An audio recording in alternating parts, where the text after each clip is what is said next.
And welcome everyone to the Crimson Tide Sports Network Facebook page. This is Roger Hoover with you in Tuscaloosa, and it's time for another Radio Classics interview that today is brought to you by Alabama One. They've been voted Tuscaloosa's best credit union and best mortgage lender. Alabama One offers low-rate auto, mortgage, and business loans, plus protection for all with Alabama One Insurance. Make sure you visit any of their 9 local branches or check them out online, alabama1.org, a proud supporter of Crimson Tide Athletics. Alabama One, we certainly thank them for making this possible. And as we have re-airings of classic Alabama football games in the Nick Saban era, we have had guests like John Parker Wilson, Mike Johnson, and coming up to talk about the game that will be live on our podcast, of course, now, but also coming up on radio across the state coming up on Saturday, we will have Greg McElroy talking about the 2009 Iron Bowl plus the 2009 SEC Championship game against Florida. So that'll be coming up on Wednesday. But to talk some Iron Bowl memories, we welcome in our Chris Stewart,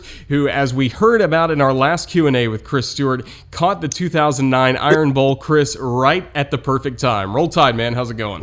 Roll Tide. Yeah, that was, for those that missed it, I was actually doing with Brian Passing the Alabama-Florida State basketball game in Orlando during the tournament down there, and we hit halftime just as Alabama was getting the football back and starting that what proved to be the game-winning drive, and so got to see the last part of that. We did not do a halftime show. we let commercials run throughout the entire internet broadcast of halftime, and we went and watched like everybody else was watching or listening to the finish of that great win that kept Bama's season perfect and ultimately led to the national championship. Certainly was a great time, and again, we're going to have that on radio stations across the state coming up tomorrow. It's available now in podcast form, Alabama Athletics, on twitter.com/UA_athletics, at UA Athletics, just posted that as well. And today, for this episode, just really want to talk about the Iron Bowl and what makes the Alabama and Auburn football rivalry so special. And Chris, I'll just start with you. What was the first Iron Bowl that you can remember, and maybe one you attended in your early days? Oh, it's easy. The first one that I attended, in my most vivid memory, 1985, Van Tiffin's kick. My dad, I think I told this last time, my dad used to be in charge of all the ushers in the north end zone at Legion Field when I was a kid, and actually before I was born, but he did that through my teenage years as well. In 1985, I think he got me in with an usher's vest on, sent me to the top of the end zone, and to stay out of trouble after we got going. But I got to stay for the end of that game. Dad would leave at halftime, but he had another friend that was an usher, and his son that ushered for him, and they said, "Oh, we'll bring him home." So I got to stay, and I was on the opposite end zone from where the kick went. He kicked it into the south end zone for the game winner, and we were in the north, but it was clear that ball was right between the uprights. Is it going to have enough leg? And I don't know how many people I hugged. I don't know who any of them were, but it was absolute pandemonium, and it was the coolest thing to be there and to experience that. Just an unbelievable final drive with Mike throwing the block that sprung Al Bell on the reverse, and then hitting Greg Richardson, and the great call by Paul Kennedy of basically begging him to get out of bounds, and he did, and then to finish off the game with the kick and the great dueling its goods, as I call it. Instead of dueling banjos, it was dueling its goods between Paul Kennedy and Doug Layton. Just incredible. And frankly, that call, even though I didn't hear it live, but that call is one of the reasons it is so cool to be a part of this network now, is because I know, I had nothing to do with that. Like I said, I didn't even hear it live, but to know that I'm part of the same network that broadcast that game and so many other great memories, and having gotten to know John Forney a little bit, and obviously Eli over the years, Doug Layton, I'll never forget when I had the sideline job. The first when it was first announced that I would go to the sidelines and be a part of the in-game crew. First call I got was from Jerry Duncan, Wow. And it just meant the world to me. And Jerry's a dear friend, and it's just special. I mean, and you grew up you grew up north of the border, but you know what it means, in what the home state radio crew for the flagship university means, and to be a part of it. It's a special deal, and we're so glad that you're with us, as you are on the network, and a part of this too, because you add so much to it. But it's just fun, it's special, and those Iron Bowl memories are the ones. Look, there's some that have gone the other way. One in particular that my therapist, right. I don't say it by name right now; it's still too fresh. But it's the game, man. And you can talk Michigan, Ohio State, that's fine, and other games, and I'm sure those are special, but there ain't nothing like this. I'm not proud of it. I dated a girl that was an Auburn fan during the Bill Curry era, and that was a rough 3-year stretch. Let me just tell you. That was very quiet Thanksgiving week, right? Yeah. Oh no, it was loud. I couldn't say anything, but I heard a lot from her and her family. But it was it was to grow up in this state, to be a part of that game, and you live with it every day, and probably still the losses more than the wins, even though both have got their share of classics, and we just talked about one in '85, but. It's tough. You don't know if you're enjoying it because of the thrill of victory or your enemy's agony of defeat. It's tough to decide which is more special when it happens. So you cherish each one, and you look forward and just cross your fingers that the next one goes your way too. Absolutely. And like you mentioned, some of the other great rivalries in college athletics happen beyond borders. If you're in Michigan, you pretty much know you're surrounded by Michigan fans. You're in Ohio. But here, just it can happen anywhere. It can happen just randomly. All of a sudden, you're going to the bank, and boom, you're right back there to either a great win you had, or one of your rivals' friends really bringing up, one of their great wins. It's just there's no way to escape it. And I imagine for you, being around the Birmingham area, which is much more mixed between Alabama and Auburn fans, just every day you never knew who you were going to see that would bring up one of those great games, right? Forget Monday at the bank. Sunday morning at church was woo. I've never talked to a friend about this, I guess, as a pastor with Alabama and Auburn, but I had a friend who was a pastor who left. He left our church in Birmingham and went to Baton Rouge.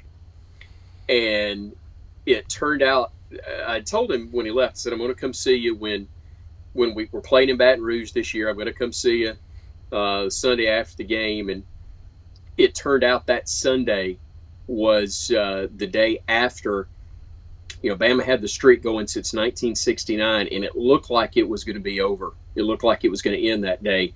But Andrew Zal throws 2 touchdown passes in the final 5 minutes, and Alabama comes back and wins that game in really dramatic fashion. So I go to the church the next morning there and go to see Wayne, and I get there early and go into his office and see him. He goes, man, let me tell you. He said, I delivered the pregame prayer for Alabama in the locker room yesterday, and he said, I thought I had blown it for them. So thankful we won. He said, but you better believe I ain't bringing that up today. He said they'll shoot me in the pulpit today if I make any jokes here in Baton Rouge about that. But it's when it's Alabama and Auburn, when it's the two within the state, you're right. There is no escaping it, and the truth is, you don't want to. I mean, you know it's not fun when you lose. I don't mean that, but my point is, it's worth it for it's worth dealing with that for the chance that you're going to get to come back the next year. And thankfully, we've had a few more than Auburn over the years, and hopefully, it'll become a lot more than Auburn over the next few years, because that's the eternal hope. That's certainly what we want. And you brought up the memory of Van Tiffin's kick in 1985. Of course, that was at a time where the Iron Bowl every single year was played at Legion Field. How much did you enjoy that atmosphere? As close to 50-50 as you're ever going to get before the games moved to on-campus sites. But how much did you enjoy the Legion Field atmosphere of the Iron Bowl? I loved it. It was special. And look, I understand it's long since outgrown. That game's outgrown the location. The stadium is not what it was. certainly not relative to what both schools have on campus. And that's where it needs to be now. When Birmingham was, they're building a new stadium now, it won't be big enough to hold that, which is fine. I don't want to see it leave the campuses now that it has gotten there, and we've built now in a generation a new tradition with that game, and it's where it should be on campus. But you're right, man. Now, back in the day, it was special. I remember as a little boy where I lived in Fairfield, Alabama's team buses would go the back way to get to Legion Field. I think when I was first born, I'm not sure the interstate ran all the way into Birmingham at that point. It may have, but I just remember that when they would come the back way, it would go right by my house, and being able to stand on the porch or stand out in the yard and to see the buses go by, that was a cool experience. To be there the first time, as I mentioned, in '85, and then have it end the way it did. It's just, there is nothing like it. It's because you do live with it. And, I think I told this last time, my best friend was an Auburn fan, and you love needling the other side. Auburn had a better year. I don't even remember what season it was. We were in elementary school. We may have been 5th grade, something like that. And they had the better team. They had a chance to go to the Sugar Bowl if they beat us, and didn't. And I can't remember if that was the Robert McGinney miss, where Whammy Ward, comes up with the big hit there at the goal line and kept Auburn out of the end zone, and just a crazy. I think that was the Fullwood sweep right game, and then McGinney would miss a kick at the end. That was how things wrapped up. But I remember with Alabama knocking Auburn out of that game and keeping them from going to the Sugar Bowl on Monday, I'll walk into class and I couldn't wait to see my best friend. And I didn't say a word. I dropped a sweet and low packet on his table, on his desk. I just dropped a sweet and low packet. He looked at it. He goes, "What's that?" I said, "That's a sugar substitute." So I said, figured you'd be used to that by now. You've had 2 days to absorb it. So anyway, I mean, just, stupid stuff like that as a kid, but you don't get that anywhere else. I know it's big in Mississippi with Ole Miss and Mississippi State, and all games with your big rival, they all are meaningful. But the Alabama-Auburn game, traditionally, more often than not, has had such huge ramifications within the SEC and from a national perspective. We've just come off the stretch now where, the winner of the Iron Bowl was playing for or won the national championship every year for about a 4 or 5 year, 6 year stretch. Thankfully, we had more of them than they did. But still, it was, that means a lot. That when the game itself has meaning, regardless of who the other team is, that's a big deal. But when you add in the element of what the Iron Bowl means to people in this state, it's a huge deal. And along with that, in the early years of the Saban era is really when the rivalry was once again at a fever pitch. Alabama wins the 2009 national championship, had a great Iron Bowl that, of course, we're going to have coming up on the radio across the state coming tomorrow on the Crimson Tide Sports Network. The next year, the incredible comeback by Auburn in Tuscaloosa, and of course, that was en route for a national championship for the Tigers, and a lot of national attention as well for what happened after that with the poisoning of the Tumors Oaks down at Auburn, and then Alabama in Tuscaloosa had the Tornadoes in 2011, and in both instances you had both fan bases coming together to help each other, and I'm sure that in your eyes took it to another level as you got to live through that. Well, and Roger, what this is like. The rivalry's huge, and it's really nastier the further you get away from it. And what I mean by that is those of us that actually work with both schools, when you work with your school, you deal with the other side, and some of the people that I'm most friendly with and closest to in our profession are folks that work at Auburn. Now I realize I could get shot for that on the streets for saying it, but it's the truth. I'll never forget, we're playing. It's been, oh gosh, 6, 7, 8 years ago, maybe not quite that long, but close to it.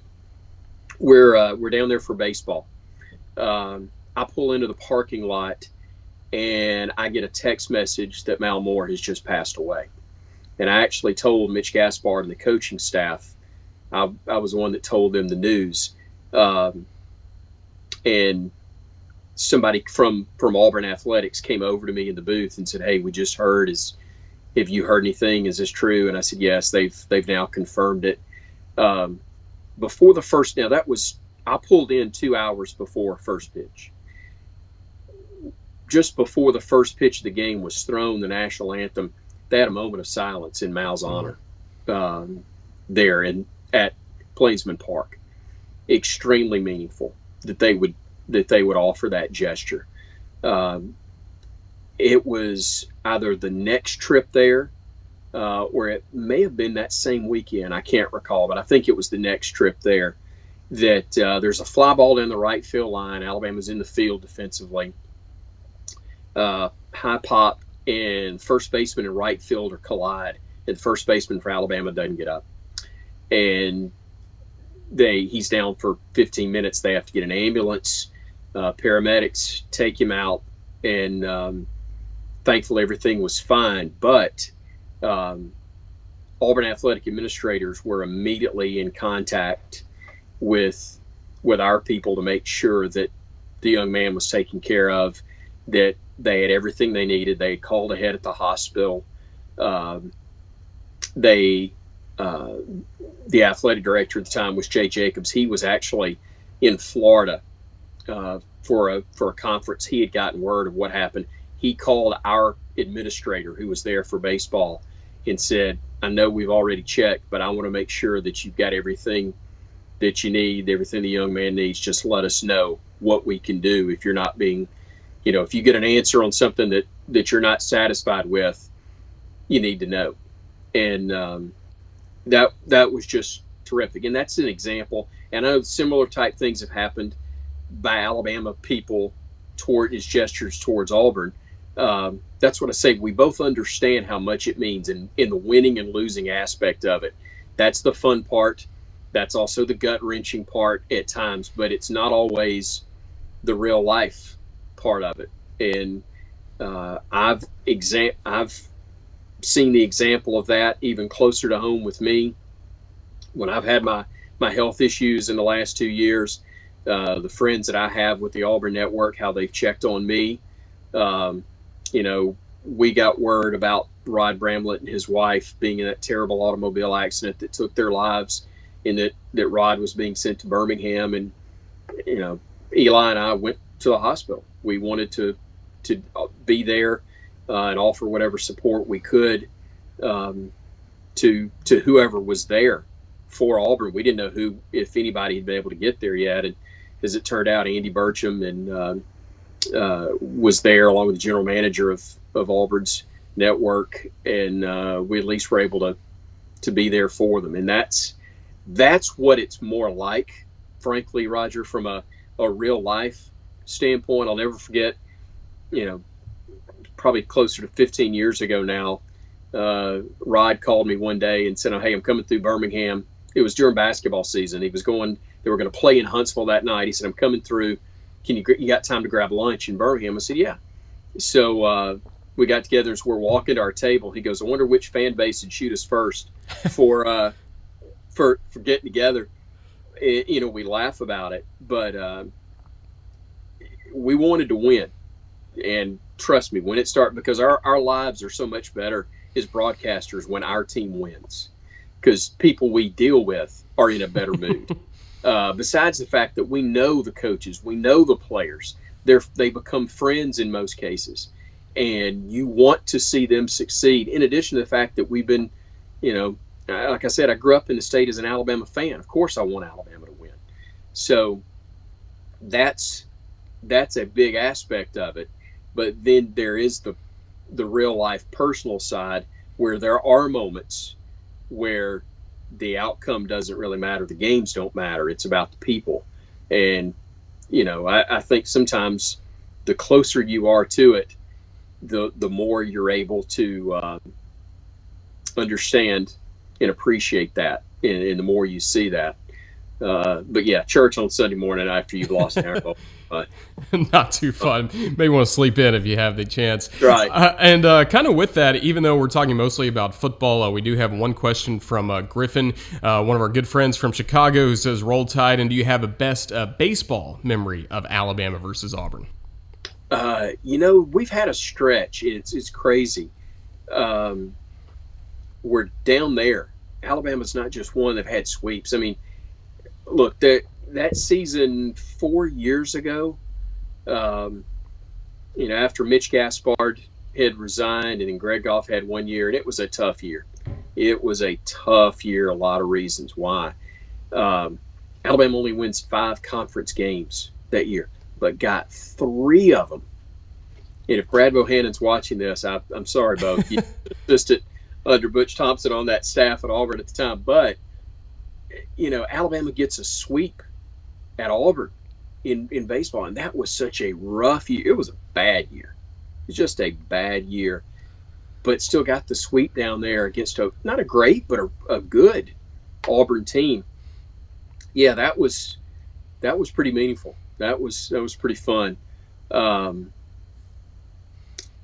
There had been, you know, when Hal Baird was at Auburn and Jim Wells was running the show at Alabama.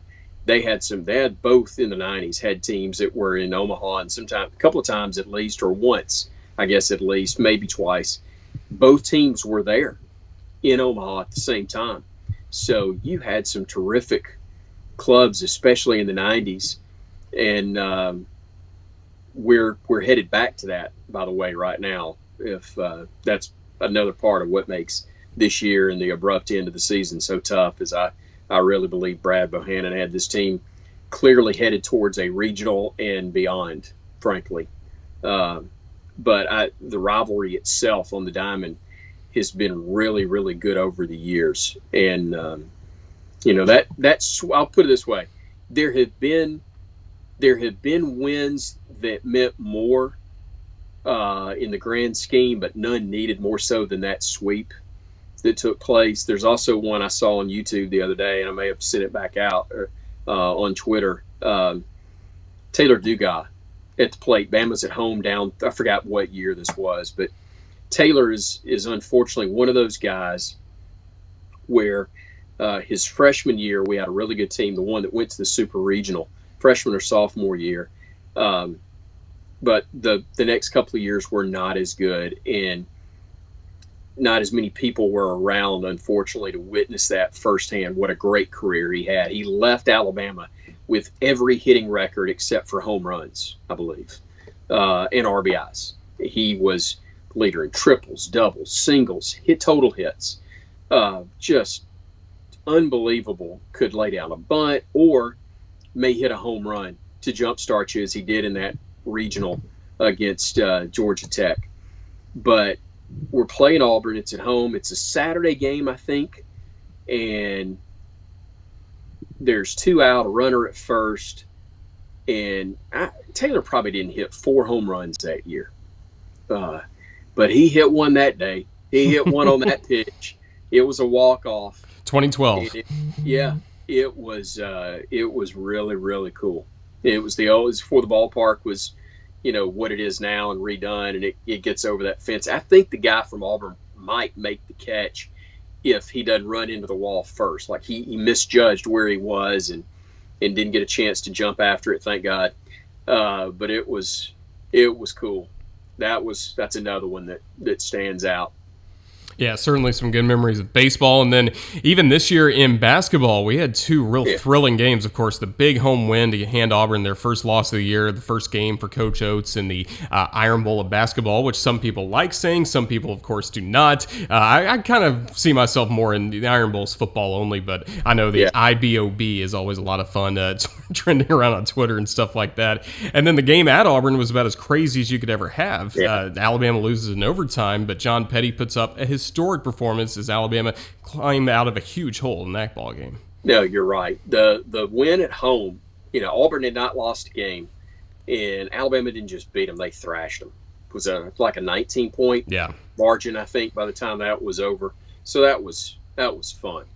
Then you go back to Auburn, and I have to say this again because I talked about how kind, in real life death situations, the people that work there are involved with the two schools, where things are. I walked in to the building and I get to our broadcast spot, and Chris Davis, who I'd referenced earlier as general manager of the Auburn network, comes up and he goes, got something for you. Bruce wanted you to have this. Talking about Bruce Pearl. He said, Coach wanted you to have this shirt, and it was the Auburn Audacity shirt that they wear to bring attention to cancer and in fighting cancer, is something that Bruce had done at Tennessee. But he also does that at Auburn. He said, Coach knows that your illness was not cancer related. He said, but he has respect for you in your fight. He wanted you to have this. So he was kind enough to bring that. And then as he came out for the pregame handshakes, Bruce goes, did you get the shirt? I said, Coach, I got it. I appreciate it. So, but then the game tips off. And at the first media timeout, Alabama's down 16-0. And I send a text message talking about, again, our broadcast friends, Andy Burcham, play-by-play for Auburn, and Brad Law, who's a part of their broadcast as well. I send the two of them text messages. Don't want you guys to be concerned, but I'm about to fake a heart attack and get out of here. and thankfully, I didn't do that. But also, thankfully, Alabama rallied back and took that game. Actually had it tied or a one-possession game by halftime. And then it goes to overtime, which we got beat, lost. But that was a game, all right, you've blown out Auburn, it's your place. You go back, and it looks real quick, like before the national anthem's over with, that you're going to get blown out there. And then to go from that to an overtime game was pretty special, and I thought was an indication of where Nate Oates had the program in terms of the fight. You got to get better, and thankfully some things we've seen on the recruiting trail in the last couple hours and the last few days, it sounds as though things are definitely trending the right direction from Alabama basketball standpoint with the future. But instilling fight and tenacity in his team is something that Coach Oates has already been able to do, and that's the culture that you want to build. And then you bring in guys that can fit that mold and will keep it going and bring you more wins. And I think that is where we're headed. Yeah, and that leads us perfectly into a question from Joe Donahue on our Facebook page asking what your thoughts are with some of the recruiting that Coach Oates has done, as you mentioned, even just literally hours ago, but he's especially been busy in the last few weeks. He and that staff have done a tremendous job. And, to identify needs, and you go, and it's so different now. I don't know how many of the guys that we will ultimately see on signing day actually were seen in person by our staff, and how many of these guys they actually recruited before 2 months ago. And what I mean is, with the transfer rule that you have now, guys can graduate, and they've got that senior year that they can play as a graduate transfer, and they're eligible immediately. But also with the coronavirus issue, where everybody's having to stay put, you're doing your recruiting by looking at film, and you're doing it in Skype conversations like you and I are having right now. It's just a totally different thing. So I'm interested in having the conversation with Nate and staff of how many of these guys you ever seen in person. How many of you actually met face to face before? And that's going to be, I just think that's a different dynamic. So identifying, having your connections, people you can call and rely on their opinion and trust, that have laid eyes on these players in person. That's big, but also, going off film and trusting your gut. Here's the resume, basically. Here's who they are as people, based on conversations with others and what you can look at on transcripts and things of that nature. And then you cross your fingers and hope that all translates and all fits. But just based on the pieces of the puzzle that we've seen so far, yeah, we need to get this virus the heck out of Dodge, and let's get back to playing ball and looking forward to next year on the hardwood for this team, where one game above 500 is not where this is going to be in 12 months. No doubt. And let's stick with basketball for just another minute, and especially going back to the past. And this kind of ties together with the Alabama-Auburn rivalry, plus some of the real-life friendships that are developed. For you, what was it like watching the battles between Wimp Sanderson at Alabama, Sonny Smith at Auburn, and now you've gotten to work with both of those guys, know those guys a little bit, and call them friends? Yeah, no question. Said this, I was a teenager in Birmingham, and in addition to Dad working the Legion Field, he also worked at the BJCC with ushers there. And so I was, as a kid, I was an Alabama fan, but I also saw firsthand the start of UAB's program. Auburn would come in and play UAB on Friday night before the Iron Bowl, and BJCC was packed now. And as an Alabama fan at that age, I'd go and pull against Auburn the night before to practice for the next day.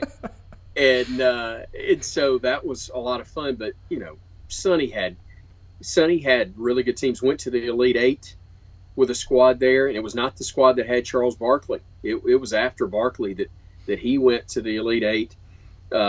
Wimp had that stretch of 5 Sweet 16s, 3 in a row that went, which is just so, we realize now even more so how tough that is to pull off for anybody.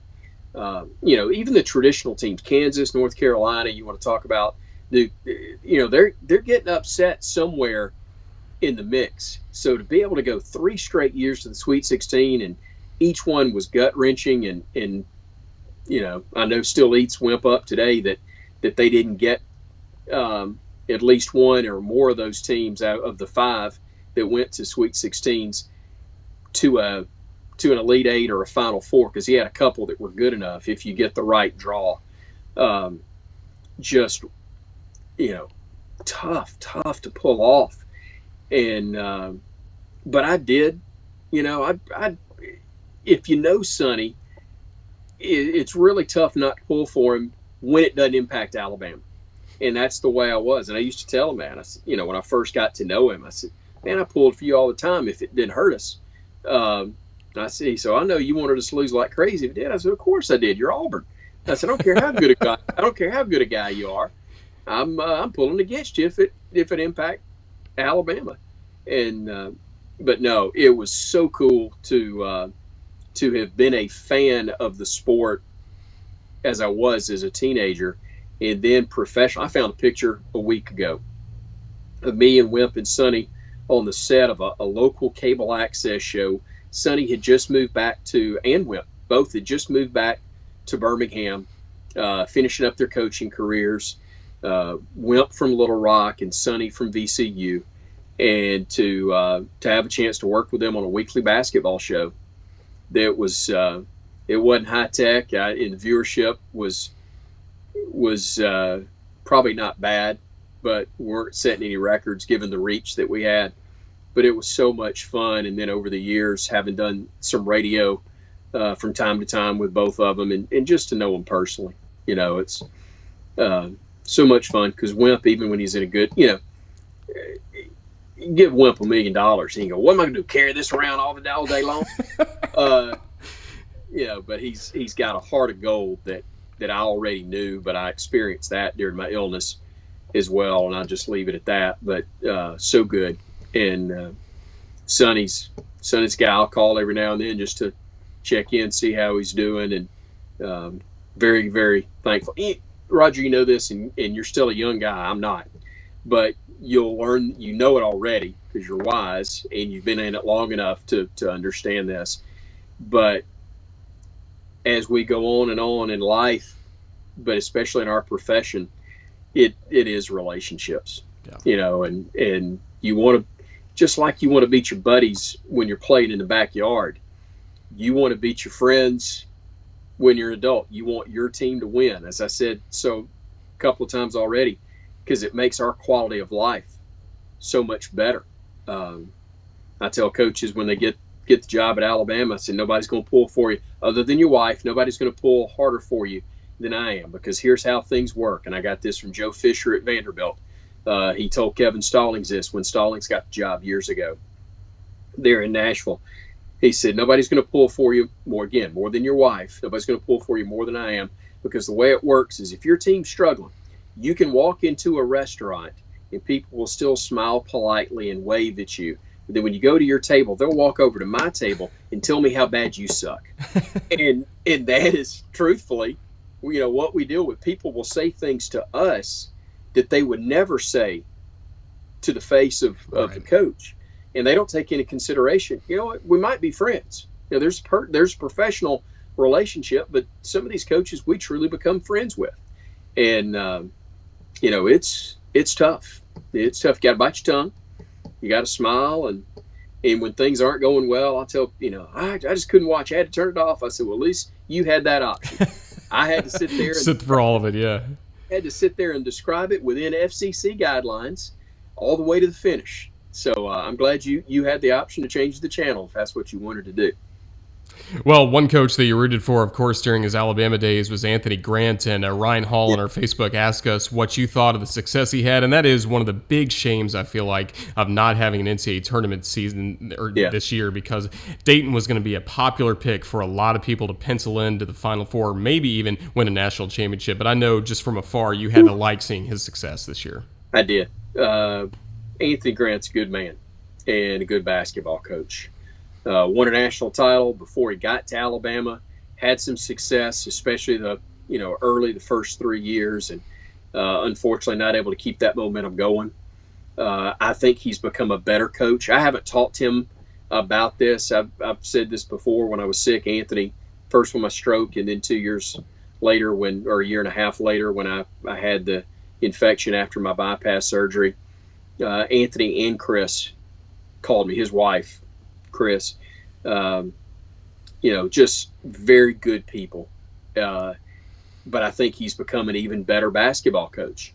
As an assistant at Florida to Billy Donovan, won a national title, went to VCU and had a lot of success there, came here, and unfortunately it wasn't at the level consistently that he wanted to have, or that Alabama wanted to have. But he goes back, and he goes back as an assistant in the NBA under Billy, and observed some things and learned some things. And I probably, sure did some self-evaluation on what he was doing and style of play and tempo, and gets to Dayton and got a decent roster, good roster.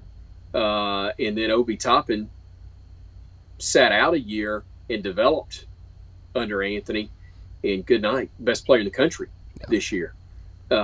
Deserving of Player of the Year honors, but it wasn't just a one-man team, even though he was clearly an elite player that took them to another level.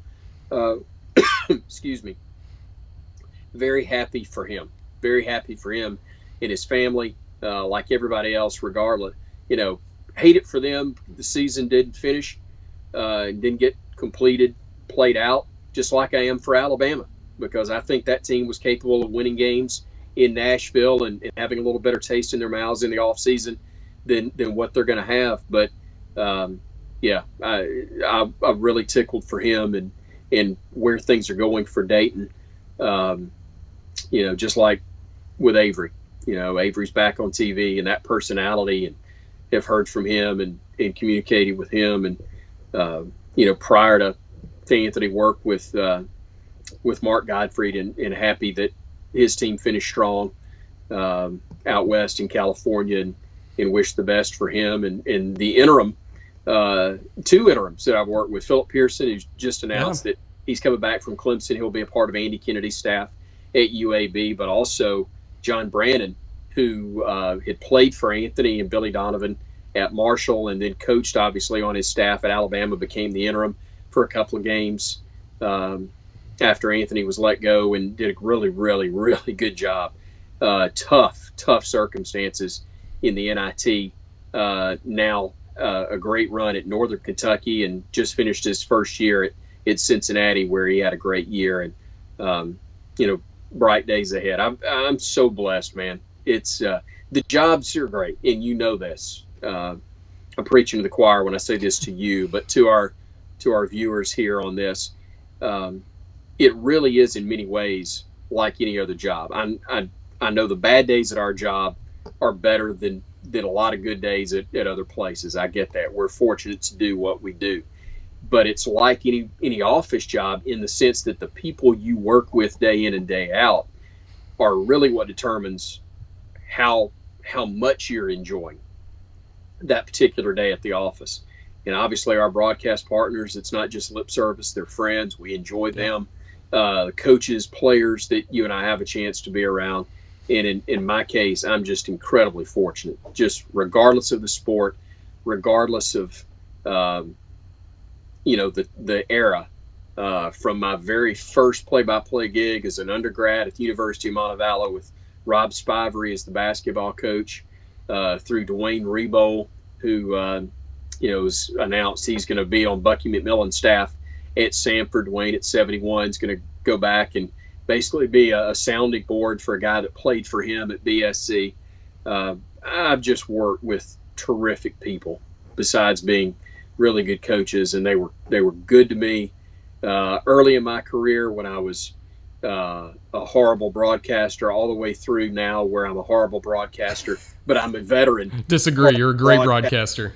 Well, but they put up with the unintended stupidity that'll occasionally come out of my mouth, and so just appreciate them a lot. I really do.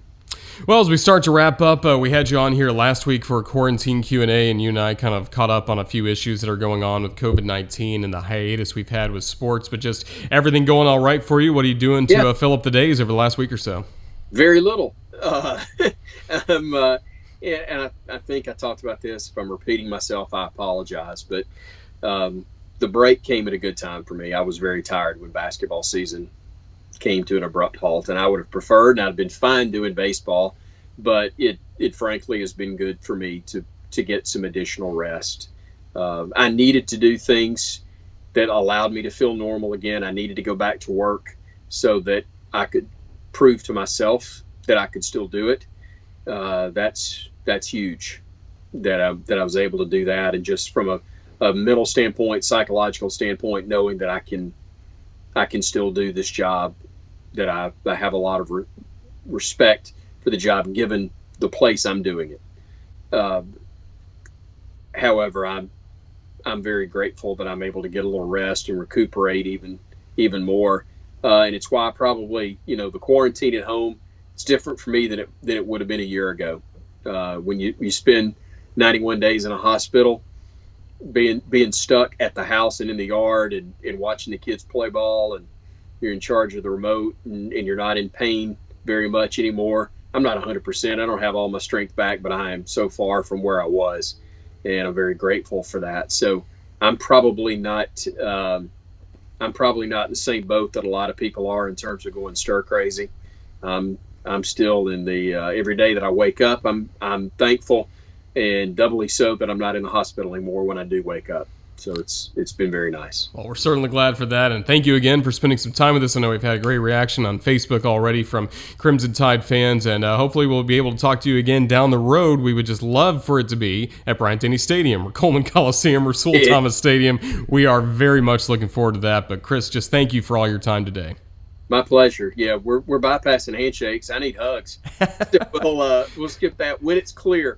But I do appreciate you having me on, and give me a little something to do, and call anytime, buddy. Take care. All right, that sounds good. That is Chris Stewart. We certainly thank him for joining us. And again, this has been presented by Alabama One. They're Tuscaloosa's best credit union and mortgage lender. Alabama One offers low-rate auto, mortgage, and business loans, plus protection for it all with Alabama One Insurance. Visit any of their 9 local branches or online at alabama1.org. Alabama One, a proud supporter of Crimson Tide Athletics. Make sure you listen to the re-air of Alabama's classic football games coming up across the state. Coming up tomorrow across the Crimson Tide Sports Network on many affiliates, we will have the 2009 Iron Bowl between Alabama and Auburn. And then coming up back here on the Crimson Tide Sports Network Facebook page next week, we'll have a lot more interviews. Look forward to visiting with Greg McElroy at some point, along with some guests from basketball, and of course some more quarantine Q&As to keep you updated on the latest on Crimson Tide athletics. But thank you so much for watching. Again, for Chris Stewart, this has been Roger Hoover with you live on the Crimson Tide Sports Network.